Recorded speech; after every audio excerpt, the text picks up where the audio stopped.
Hello, everybody, and thank you for tuning in to the Liberty Report. With me today is Daniel McAdams, our co-host. Daniel, good to see you. How are you this morning, Dr. Paul? I am doing well, thank you, and ready to discuss the issues of coronavirus and what are we going to do, and is it on the wane or is it getting perked up? Are we in the first phase, second phase? Some people say there'll be a third phase. Some people say there's going to be a new virus soon. Some people say that the only thing that we need is a vaccine. So we'll get the vaccine, everybody will be happy, and there's a race for that.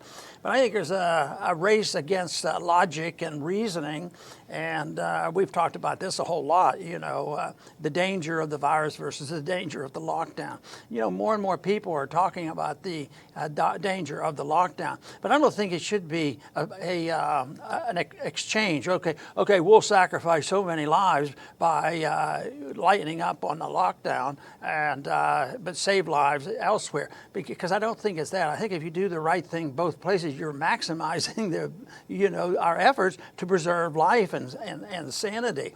But we came across this study that makes the claim, and it seems logical, but I'm not sure how they get this number, but it's 29 times likely that you'll die from the lockdown than you will from the virus. And we've said that it is, but I think it's going to be real hard to identify those individuals that have lost their jobs and committed suicide and kind of all kinds of complications. But think about the complication of finding out who died from the virus. Now, that's not very scientific either. They come up with all kinds of things, and yesterday we mentioned how they changed the rules in the Bill of Game. Well, we used to say this, but we say this now, we have to keep the numbers up because we have to keep the people scared. And so there's people in this business of figuring things out sincerely, as health officials, and they want to do what's right. And then there's others who have ulterior motives. Some people want to emphasize getting a vaccine, and some people emphasize other sinister reasons why governments have to be in charge of everything, and they come up with these stories. But I really believe that it's more deaths are lost due to the reaction. But even this whole thing, when I try to sort it out, I think that there's two things I think about. I think of the medical part first, and that's how they get everybody's attention. And then I think it's blown out of proportions to scare people, and people get hysterical about it. But then there's an economic issue, but I think of the civil liberty issue.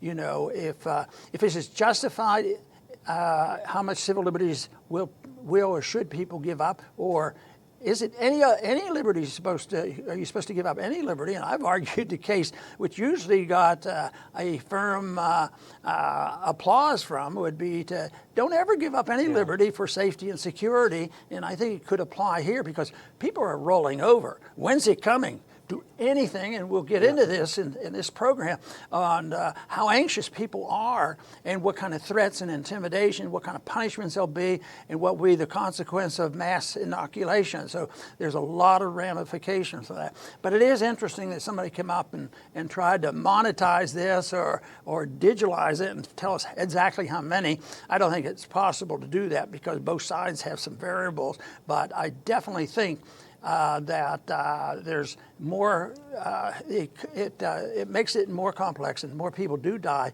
from the government reaction and the scaremongering and how the people react to this, because they get they get frightened, and then they support some very bad ideas. And we wanted to lead with this because this really captures the idea instead of what. Because we did all the lockdowns, we shut down the economy. A lot of it's not coming back. Most of it may not be coming back. In the fight against this coronavirus, which, as we keep saying every day, is petering out when it comes to deaths, instead of what? And the instead of what is how many people are dying because of the lockdowns. And it was Bill Sardi, who's done so much great work on LewRockwell.com, who put up this article, and it cites a South African data analyst who did a study and discovered, according to his figures, that you may have 29 deaths because of the lockdown for every death because of the actual COVID. And he has some interesting backups for it. For example, in New York City, 97.4% of the people that died had one or more serious comorbidity. And that's so important, and that's why you had such a low death rate among the vast majority of society. People under 55 virtually aren't dying from this at all unless they have serious health concerns. But people under 55 are dying quite a bit, in fact, in a way related to the lockdown. You have a lot of people, and thank God it hasn't hit the U.S. yet, but it may well when you're talking about mass famine. Right. When the whole economic system shuts down, the whole chain shuts. We have some hints of it with the beef shortage, et cetera, but we haven't had that famine. But across the rest of the world that is shut down, you're seeing famine that may kill millions, even hundreds of millions of people in the name of fighting a virus that's killed a lot less than that. Yeah, and we've talked about this on a shutdown and doing this thing. It might just prolong the agony, and the numbers don't really change. It sort of reminds me in economics, when governments make mistakes through the Federal Reserve financing, that you eventually have to have corrections, and you end up with the virus of the Depression and recession. And they have found out over the years, even though nobody really believes it now, but Austrian economic teaches, but there are corrections. Let the market take care of it. Let the debt be liquidated. Do what is necessary, because if you do that and get rid of the mistakes, people will react in a positive way and you go back to growth. This is sort of this way too. It's quite possible that we would have been much further along by now if they had zero lockdowns. Yeah. In order to find out who's going to get the virus or not, and how much herd immunity there'll be. And some people argue back and forth on this because there's still very, very strong sentiment for mask and social distancing, and that's going to be their whole solution for this problem. And yet now the statistics are all over the place. That they have to always come up with a new statistics, and in order to keep the people on edge and being willing to do what the government say. And there are people who say, I want to get back to work, and I want to do all these things. So this is something that is going to be around for a while, because they're not going to back off. And they're almost, yesterday we made the comment, they're almost worried that they can't even call it an epidemic anymore. Yeah, that's what's happening. Well, speaking of that exact same thing, here's our first graphic. Here's a poster boy for not letting things fall where they may. The whole idea, of course, here's Fauci. Anthony Fauci warns that the U.S. is knee-deep in the first wave of coronavirus cases, and prognosis is really not good. Well, that was the whole point of this idea that you lock down for 15 days or lock down for however many days, not to eliminate people from getting infected, but to flatten the curve, slow the progress of the disease, of the infection, so that hospitals can keep up. So this idea that somehow Fauci is now shocked that people are still getting infected, either he's being dishonest or he's got a screw loose upstairs, because that was the whole idea. People will continue to get infected, and it'll happen in a longer period of time.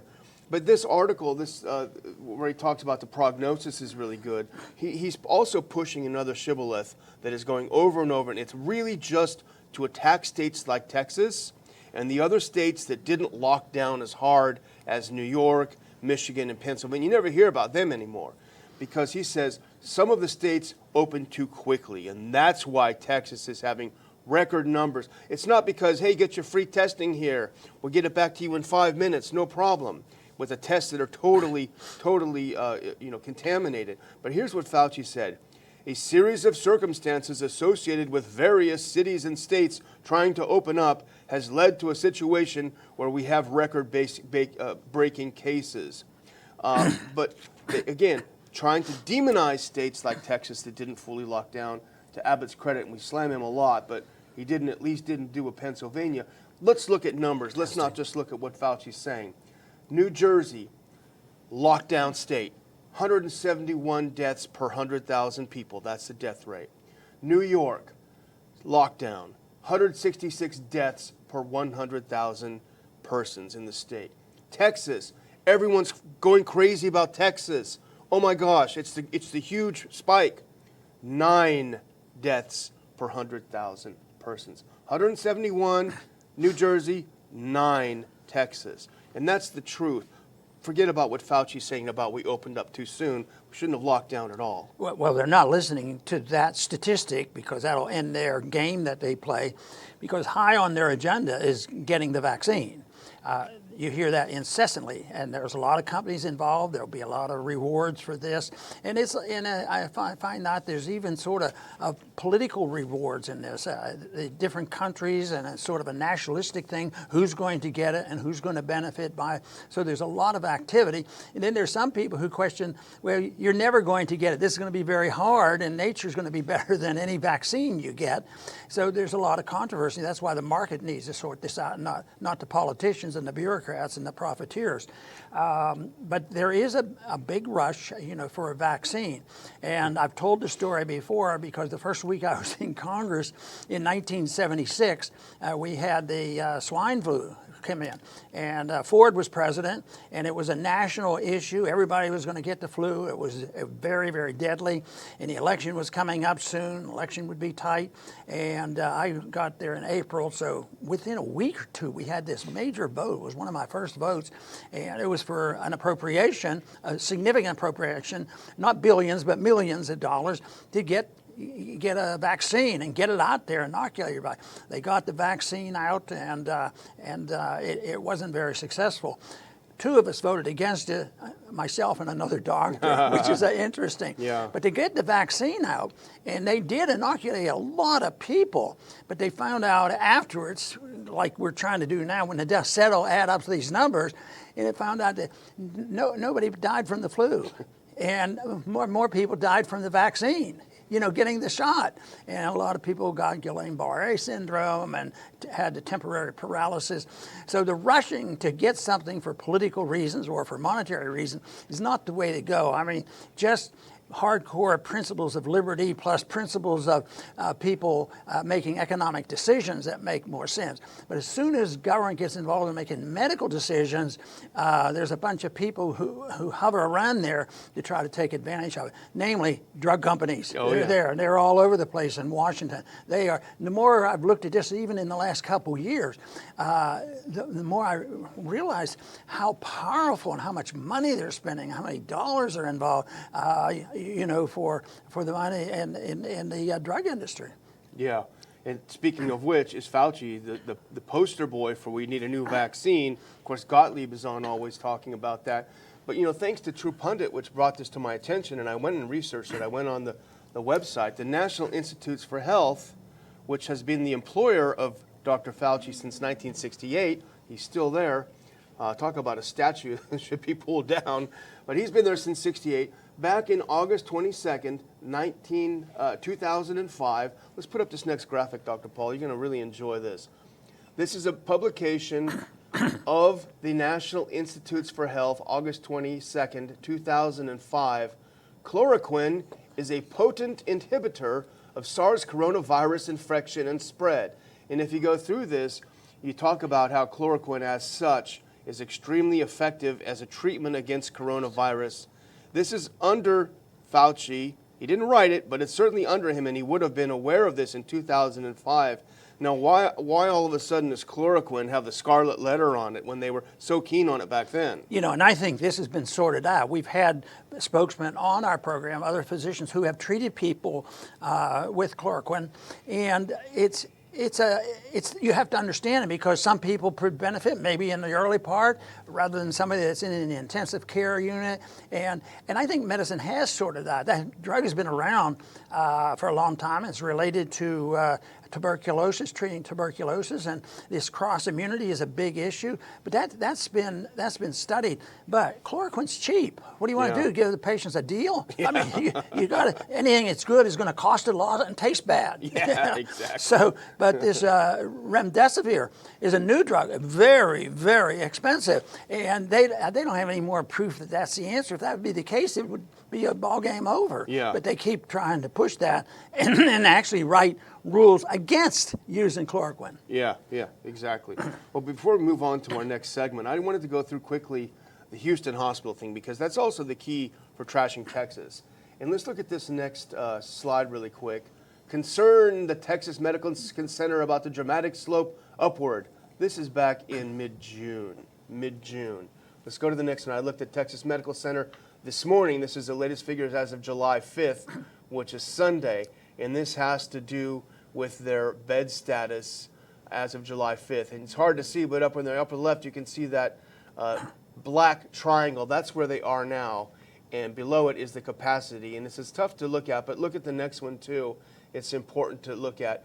The bed capacity, right now they have 589 current COVID-19 patients, a total of 1,300 total ICU beds occupied. That just means they're in phase 1. They've filled up phase 1, okay, that's to be expected. But you have phase 2, you have phase 3, and you have possible additional intensive care capacity. So yes, you should think about it, should be concerned about it, what might happen. But as of right now, what they're saying is not true. And let's just do the last one on the Houston hospitals. And here's just something I pulled from Google this morning. And again, Mayor warns Houston hospitals could be overwhelmed in 2 weeks. That's what they said a month and a half ago. It never happened. And then here, below it, even more, the New York Times putting out that fear. As coronavirus slams Houston hospitals, it's like New York all over again. Well, we talked about what New York is, and Texas ain't New York, and we talked about the truth of Houston hospitals. They're not overwhelmed. Okay, they've never been overwhelmed, but they made a lot of mistakes and they spent a lot of money. They brought those 2 big ships in to send them out of the hospital, and they never got any patients. And also, I think it was a football field. Yeah. These are artificial, these millions emergency of dollars. hospitals, millions and millions, all making mistakes. That's malinvestment, you know, and it has nothing to do with a good medical decision in public health. And that has, of course, been going on for a long time. As soon as you get bureaucrats and politicians making mistakes, they're not even oriented to what they're supposed to be talking about. And that, of course, is my defense of saying that government should be out of medicine. Yeah. They're not good doctors. You know, when you send a doctor to Washington, who knows what will happen? They start thinking that they can treat the world. So, and it's something. But all that mess and miscalculation, and they're still doing it. It's still in the news that, you know, there's never enough room. You better get ready. There'll be a new virus, and it's good that we get to practice this because we'll know. We're like, you know, a drill. You know, we're going through a drill for the next time because there will be a next time. And I read something yesterday that really disgusted me. Just be prepared. They're never going to get rid of face masks. Yeah. Yeah. Can you imagine such a argument as that? And yet that's possibly true. It's going to, you know, change so much. And when you think about, you know, we talked about the deaths that occur under the lockdown, and I said it's so hard to measure that. Think of the tens of thousands, if not millions, of people who've been laid off in the small restaurants. Yeah, yeah. And the small shops and things like that. They don't count. We'll send them a check. That'll tide them over for a month or two, and that'll be it.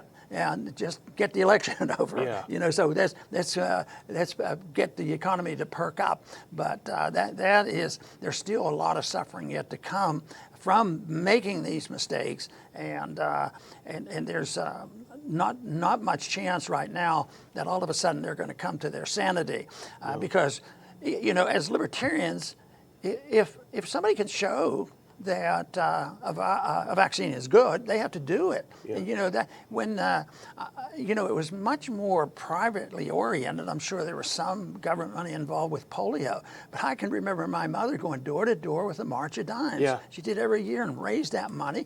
And I remember her admonition about, you know, this summer I don't think you should be swimming in the swimming pools because they weren't sure. Yeah. But it was never an edict coming down from a high that you couldn't do it. And they finally ended up with 2 vaccines, and by that time there might have been herd immunity too, but eventually it just disappeared. Yeah, yeah. Well, let's put up this next graphic, and Dr. Paul, we can talk about the next segment, because I think this is something that you'll want to address when you talk about getting medicine out of politics. Let's put up that next picture if we can. This is from our good friend Bob Wenzel over at Target Liberty. New England Journal of Medicine suggests employment suspension for COVID vaccine noncompliance.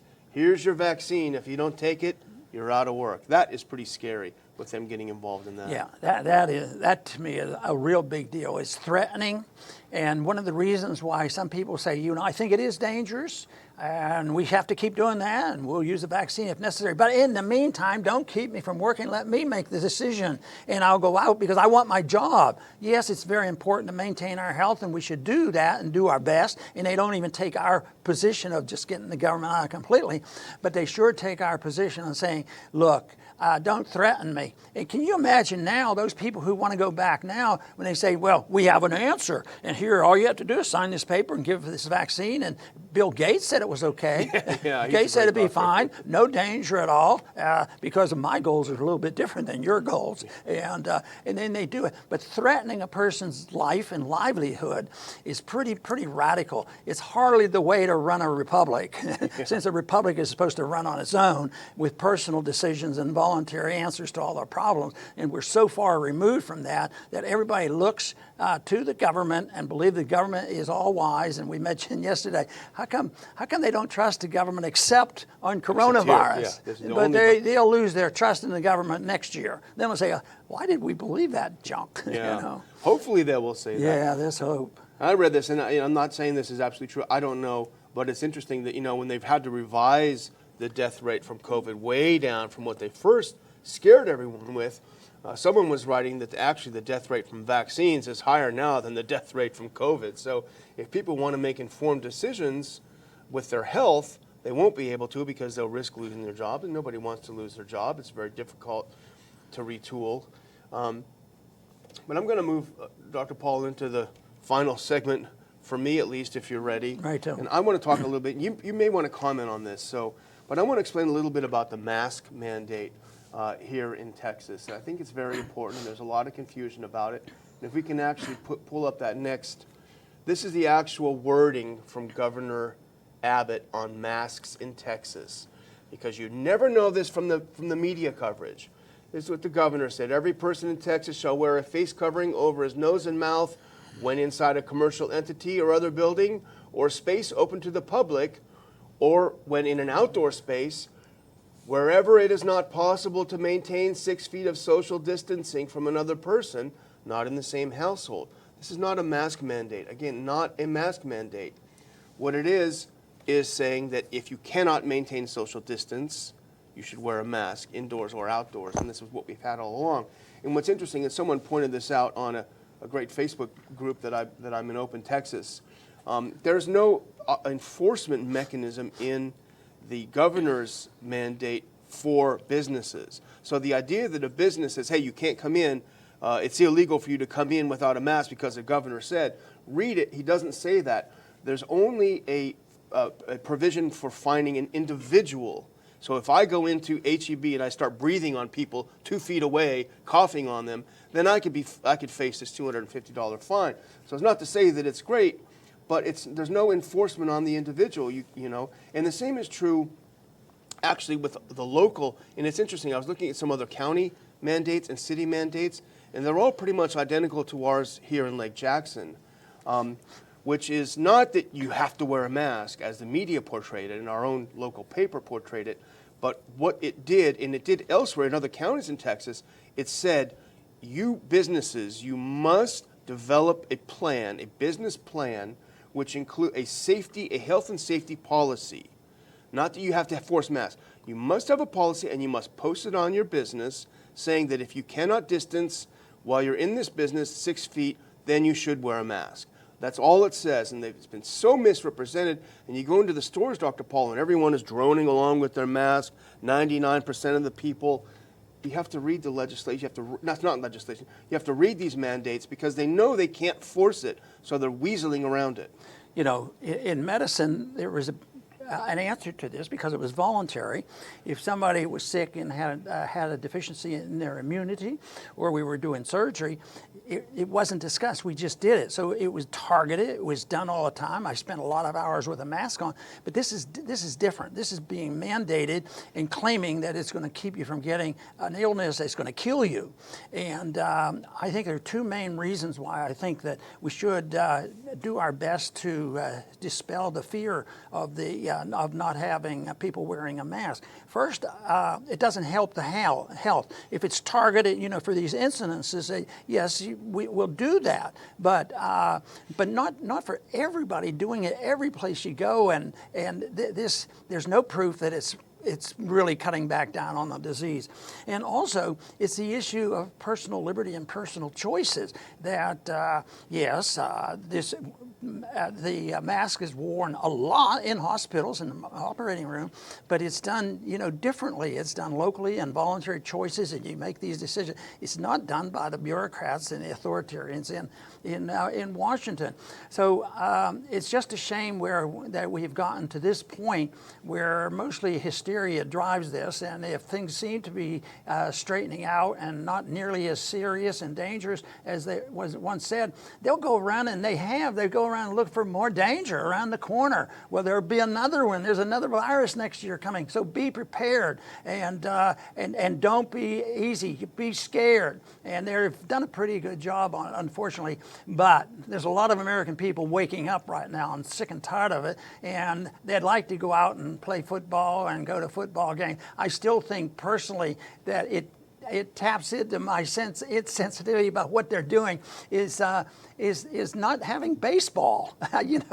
Baseball is supposed to bring people together, but no, what do? You either can't watch it, or the stadium's empty, or whatever. And if I thought that was the way you save the world and nobody would be ill, I'd have to reconsider my adamant defense of individual liberty and personal choices, but that's not the case. I don't think you ever have to make a choice between government rules and regulations and your liberty. I think that liberty does get the answers. If you need a little bit of more guidance, whether it comes from home or your neighborhood or your hospitals or whatever, you take it. But once you set it up, and this is not just our state governments and our local governments and our federal government, it's this world government too. WHO, they think they know what's best if somebody slips up. So this dependency on authoritarianism versus the confidence of individualism is the challenge everybody should consider. I want to thank everybody for tuning in today to the Liberty Report. Please come back soon.